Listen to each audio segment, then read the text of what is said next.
Այստեղ իհարկե իրավիճակը զգալիորեն տարբերվում է,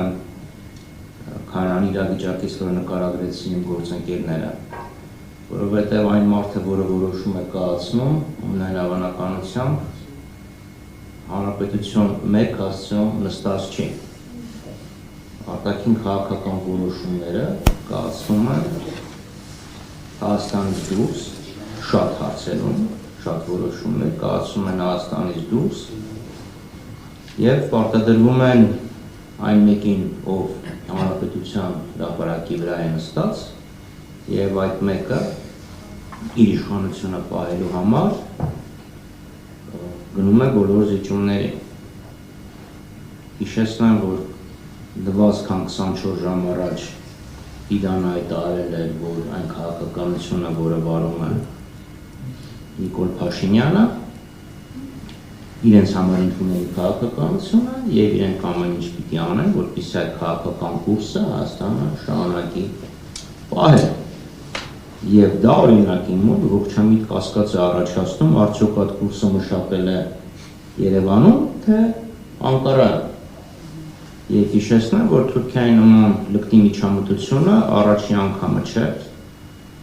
21 թվականի փետրվարին, երբ գլխավոր շտաբի գեներալիտետը Նիկոլ Փաշինյանին պահանջներ ներկայացրեց, հրաժարականի պահանջներ կայացրեց, շատ օպերատիվ կերպով, ընդամենը մի ժամ, 2 ժամ հետո Թուրքիայի արտգործնախարարը ուղղակի սպառնաց, որ Թուրքիան Հայաստանի քաղաքական կուրսի փոփոխություն չի հանդուրժի և սանից ելնելով դարձյալ հարց քաղաքական կուրսը Երևանում է մշակվում, թե Անկարայում է մշակվում և համաձայնեցման գործում, ով ավելի շատ խոսք ունի ասելու։ Նույնը կարող եմ ասել նաև Բաքվի վերաբերյալ, վերջը Բաքվին ինչ որոշվում է, այնտեղ այն Հայաստանում իրականացվում է։ Շատ հեռու չգնամ խաղաղության, այսպես կոչված խաղաղության պայմանագրի տեքստը։ Ես և մեր ֆրակցիայից 3 գործընկերներ տեսել ենք այդ գործընթացը, չէ՞, ինչպես այդ փաստաթուղթը համաձայնեցվում։ Հիմա դրա մասին շատ բան չեմ կարող ասել, բայց օրինակ անցյալ տարի մարտ ամսին սկզբից Բաքուն դա հայտարարեց, հետո Երևանը հաստատեց, որ այն երկու կետերը, որոնց շուրջ կար անհամաձայնություն, այլևս վերացած է, որովհետև Հայաստանը ընդունել է այն խմբագրությունը, որը առաջարկել էր Բաքուն։ Գոնե այդ երկուսի մասով հստակ կարող եմ ասել, և ասել ապացուցելու կարիք չկա, որ ասեմ իսկ առաջի երկուսն էլ նույնն է եղել։ Վերջի երկուսը գոնե տենց կա, և մենք խորհրդանում Արադ Միրզոյանից անընդհատ փորձել ենք հասկանալ, լավ է 17 կետ է, որը սկզբից 16, հետո դառավ 12, այդ կետերից որ մեկն է, որ հայկական խմբագրությունն է վերջնական տեքստում տեղ գտել, գաղտնի չեն եղել քննարկումները, հրապարակային են եղել, և չգիտեմ կլինի մեկը, որ ասի Արադ Միրզոյան օրինակ ասեց, այս բառը որ փոխարինվեն մենք ենք առաջարկ։ Սա է, արտաքին քաղաքականությունում բազմաթիվ այլ կենտրոններ որոշում են և Փաշինյանը ընտորեն կարողանում է խուսանավել կամ մանևրել այդ ուժերի միջև պահելով իր իշխանությունը, այնպես որ այստեղ իհարկե տարբերվում է իրականությունը։ Հիմա ինչ վերաբերում է Թրամփի ուղի և ընդհանրապես այն փաթեթին, որը ստորագրվել է Վաշինգտոնում։ Նախ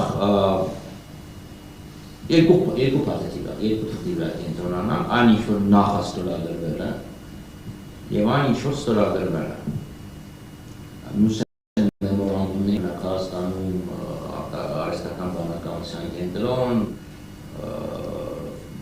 սերվերային ֆերմաներ և դրանք դեռ չանդրադառնում։ Հիմա, եթե թուղթը այդքան լավն է, և Հայաստանի իշխանությունն ասում են այդ թուղթը, որը նախաստորագրվել է մեր շահերից է բխում, ձեր դեպքում հարց առաջան, բայց ձեր շահերից է բխում։ Ինչի չեք ստորագրում։ Չէ, Ադրբեջանի տեքստն է։ Հիշեցնեմ, որ ստորագրվել է մարտին, հետո Ադրբեջանը ռմբակոծում էր հայկական գյուղերը հարավում, հիշում եք, չէ՞, ամեն ինչը։ Այսինքն ուժի սպա, դրանից բացի եղել է Մարկո Ռուբիոյի հայտարարությունը, որ Հայաստանը ներխուժման վտանգի առաջ է կանգնած, բայց այդքան լավն է, ստորագրի, եթե լավը չէ, ինչի՞ կմա վերջինան սազնարել գովում բոլորը։ Նմանապես Մարալագոյին դեկտեմբերի վերջին, երբ հանդիպեցին Թրամփը եւ Նեթանյահուն, հիշում եք Թրամփը ինչ խոստովանեց, ինչ բացասեց, ասեց չէին ուզում 2% տարիֆով սպառնացի, մի ժամ հետո եկան ստորագրեցին։ Բայց եթե այդքան լավն է, հիմա որ սենց թարն արել է, թամանչան արել է, բամբիրն ու ծնծղան արել եք ու գովում եք, բա ինչ լավ թուղթ ենք ստորագրել։ Է շուտ գնայեք ստորագրեք, ինչի եք սպասում, որ Թրամփը 200%-անոց տարիֆներով ներմուծման մաքսատուրքերով սպառնի։ Հիմա այդ թղթի հետ կապված, արդեն մի քիչ ավելի բովանդակային անդրադառնամ, շատ լավ։ Տեսեք, երբ 99-ի վերջից 90-ականների 90-ի սկզբից այլևս Հայաստանի եւ Ադրբեջանի միջև ճանապարհները երկաթուղային եւ ավտոմոբիլային փակված էին, Ադրբեջանից Հայաստան մտող գազանուր, նավթանուր ամեն ինչը փակված էր։ Եվ երևի 90 թվականից սկսած Հայաստանը մշտակ ի պատասխան դրան Հայաստանը իհարկե փակեց Ադրբեջանի եւ Նախիջևանի միջև հաղորդակցություն։ Բնավ եւ կարգավորման բոլոր առաջարկներում մենք հայկական բոլոր իշխանություններն ասում էին տարածաշրջանային կապուղիների ապաշրջապատում։ Այսինքն Հայաստանը բացում է Ադրբեջանի եւ Նախիջևանի միջև անցումը, որը փակվել է ի պատասխան Ադրբեջանի ճշնամական գործողությունների, Ադրբեջանը բացում էր Հայաստանի շրջափակումը, ներառյալ էներգետիկ ենթակառուցվածքները ոչ միայն գնացք եւ ավտոմոբիլային։ Եվ Թուրքիան բացում է Հայաստանից արևմուտք գնացող ճանապարհը, որովհետեւ 93 թվականի ապրիլին Կարվաճարի ազատագրումից հետո Թուրքիան փակեց նաեւ թե Գյումրի Կարսը եւ թե ուրեմն Մարգարայի ավտոմոբիլային ճանապարհը։ Հիմա իշխանել այս իշխանությունները ասում են հայ-թուրքական հարաբերությունները կապ չունեն հայ-ադրբեջանական հարաբերությունների հետ, հիմա թուրքերը 100 անգամ դա կրկնում են։ Ինչքան պետք է ասել, որ չէ, կապում են։ Ինչևէ, այսինքն մենք խոսում ենք Հայաստանի իշխանությունների եւ բոլոր քաղաքական ուժերից, հենց քաղաքական ուժ չլինեն, որ ասել չէ ճանապարհները փակենք, անցնենք բնականտեսության։ Այսինքն պետք է բացնել այդ ամենը։ Հիմա բացվելու սկզբունքները պետք է լինեն։ Ինքնիշխանություն, տարածքային ամբողջականություն, կատարյալ վերահսկողություն, եւ դա պետք է վերաբերի ոչ միայն Նախիջևանից բախում, այլ նաեւ բոլորին։ Նախիջևանի միջով Մեղրից մինչև Արադ, եւ հետո դեպի Երևան, Իջևան Ղազախ ճանապարհին եւ դեպի Արևմուտք մնացյալ։ Այնպես որ ապաշրջափակումը ենթադրում այդ բոլոր կապովիների բացում։ Եթե միաժամանակյա չի ստացվում, կարելի է օրինակ սկզբից գնալ Հայաստանի վերաբացմանը, որտեղ մի քանի կիլոմետր է Երասխից մինչև Ադրբեջանի Նախիջևանի սահման, հետո արդեն կլինի Իջևան Ղազախ ճանապարհը։ Բայց պլանավորվածությունը եւ աշխատանքները պետք է միաժամանակ սկսեն, որովհետեւ հիմա Ադրբեջանը ստացել է ինքնիշխանություն, միջանցք, Հայաստանը փորձենք մի կիրթ բան գտնենք, ոչինչը երևի հնարավոր ամենակիրթը, ոչինչ չի ստացել։ Կամ այն ինչ որ Նիկոլ Փաշինյանը ասում է 2001 թվականին, 25 տարի առաջ, տանկ միջանցք դա պետք է ամերիկացիներն եւ Թուրքիան թող մեզ գա փող, դրա նման ինչ-որ մի կարգավորում է։ Դրա նման, որովհետեւ Ադրբեջանը եւ Թուրքիան ստանում են միջանցք, որը թուրքական սեղերը պետությունները կապում են Բոսֆորից մինչև Չինաստանի արևմուտք, վերահսկում է Միացյալ Նահանգների կողմից, Հայաստանը լավագույն դեպքում այդ տրանզիտից ստացած փողի 24%, որը 50 տարի հետո կարող է դառնալ 49%։ Եվ այս լուծումը հենց օգոստոս 8-ի փաստաթղթի մեջ է։ Մենք որ ասում ենք, իրանց ճողում են, թե այդպես բան չկա, որ ասում են դուք տալիս եք Ադրբեջանի անցում,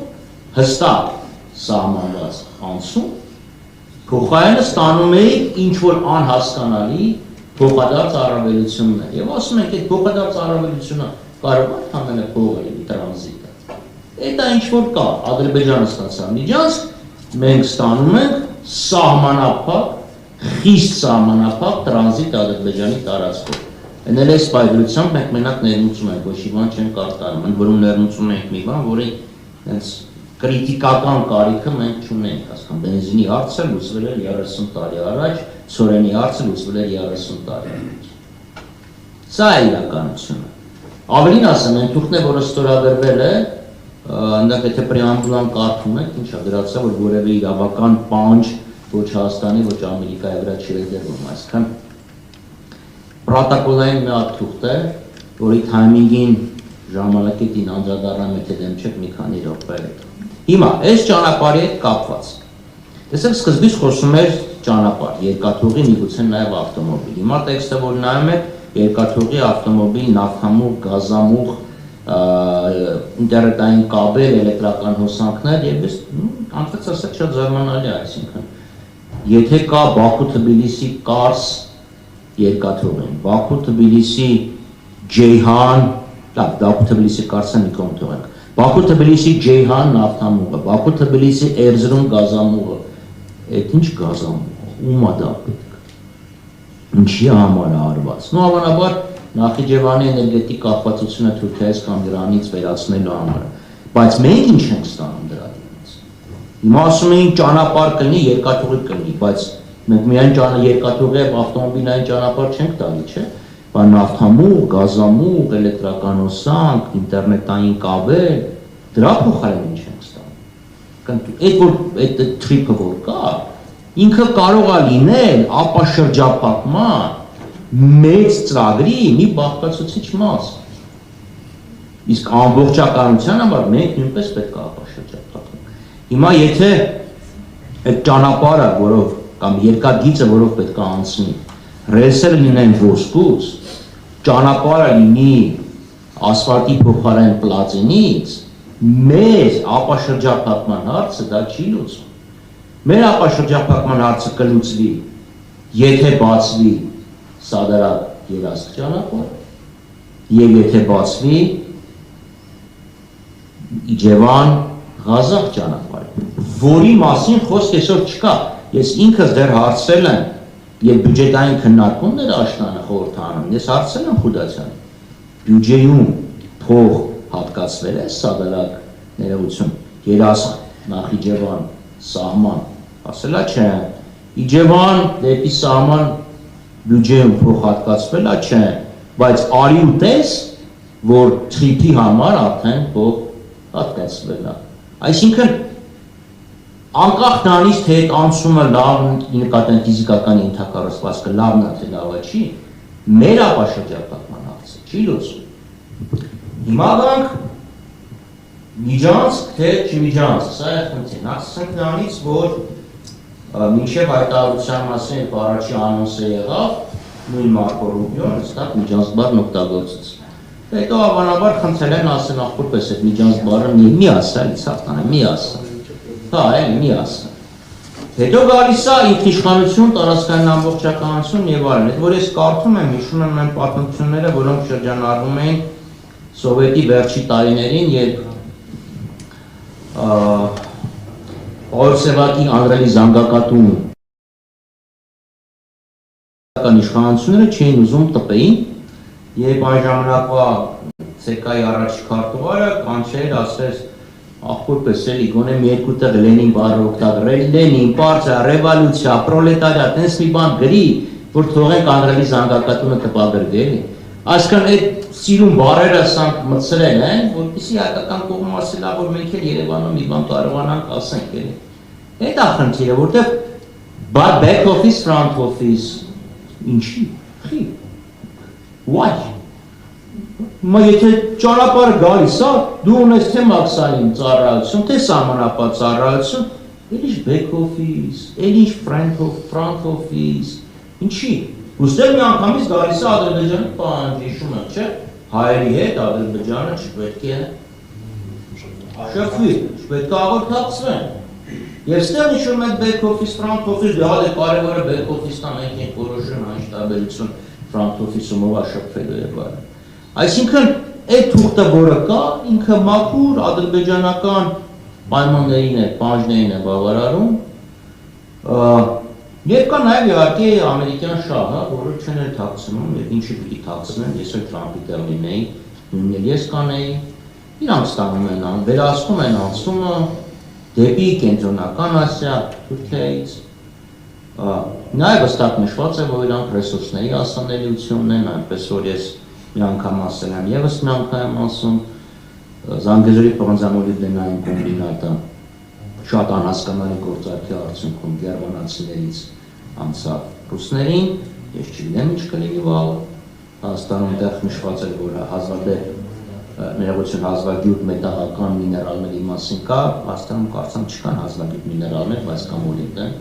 կարծեմ այդտեղ այդ զարգացումներն են լինելու, այդ կողմերի շահը շատ հստակ է, մեր ինչ, եւ ստեղ արդեն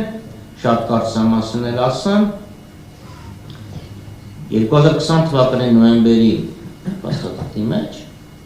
կար երկու միջանցք եւ բարերը որ նայեք, իրանք համարյա պարիցետային նույն սահմանումներ։ Ադրբեջանը տալիս է միջանցք Լաչինով, Երևանից Ստեփանակերտ, Հայաստանը տալիս է միջանցք Բաքվից Նախիջևան։ Այն ճանապարհորդությունը Լաչինով, այս մեկը չբացվեց։ Եվ դա բերեց նրան, որ Ադրբեջանը հարցակում գործեց Արցախიდან, եւ եթե Փաշինյանի տերմինով խոսենք, այն թոկը, որը գցած էր Հայաստանի, դրվեց։ Սա էլ նույնիսկ արտաքին քաղաքական որոշումները, որտեղ են կայացվում։ Եվ վերջապես թայմինգի մասին, իհարկե այդ ամբողջ բանակցությունները գաղտնիության պայմաններում են լինում, բայց հիշում եք, որ հայկական աղբյուրները արտահայտում են կազմակերպել, որ Ամերիկայի փոխնախագահ պիտի գա Հայաստան, Երանի գար, բայց հիմա եթե փոխնախագահ գալիս է թուղթ պետք է ստորագրվի, մենակ Գառնի Գեղարդի համար չեն գալիս այդ մարդիկ, հիմա եթե այս թուղթը ստորագրվեց, բա ինչ պետք է ստորագրվի։ Այնպես որ ես չեմ կարծում, կարծում եմ, որ ստորագրության ժամկետը սերտորեն առնչվում է նաև Իրանի զարգացումների հետ։ Որտեղ հիշում եք 18 թվականին Բոյթենը եկավ Հայաստան ինչ պահանջ դրեց, այնպես որ ես չեմ բացառում, որ այդ պահանջը նույնպես դրված լինի, եւ խոսքը չի գնում բացառապես 25% մաքսատուտքերի վրա, բայց մենք հասկանում ենք, որ ինչ վիճակում կայտնվի Հայաստանը, եթե հայ-իրանական սահմանը փակվի կամ անկայունությունը մեր տարածաշրջանում շարունակվի։ Սա աչք փակել չի կարելի։ Ուղղակի այս վերջի ռետորաբանությունը, որը գալիս է օվկիանոսից այն կողմ, մի քիչ ավելի մեղմվել է, այնպես որ հույս ունեմ, որ ռազմական բախման գործը չի հասնի, որովհետև այս դեպքում արդեն իրոք շատ բարդ իրավիճակի ենք կանգնելու եւ այս իշխանությունների այս մորեխի քաղաքականություն ստեղից ընդեղ թռնել, ստեղից ընդեղ ինքը կբերի նրան, որ բոլոր այդ մայրաքաղաքները վերջը կասեն հնեմյակ կողմնորոշվի։ Իսկ Հայաստանի անվտանգությունը ապահովում է 30 տարի մինչև Փաշինյանի քաղաքականությամբ, որ դու բոլորի հետ վարում էի ազնիվ փոխարինող քաղաքականություն։ Սրանց այստեղից այնտեղ թռնել ամեն ինչ խոստումներ կա, միայն իշխանությունը պահեն կարող է մեր համար շատ մեծ վատ հետևանքներ։ Շնորհակալություն, պարոն Խաչատրյան։ Պարոն Դանիելյան, արտաքին քաղաքականությունից վերադառնանք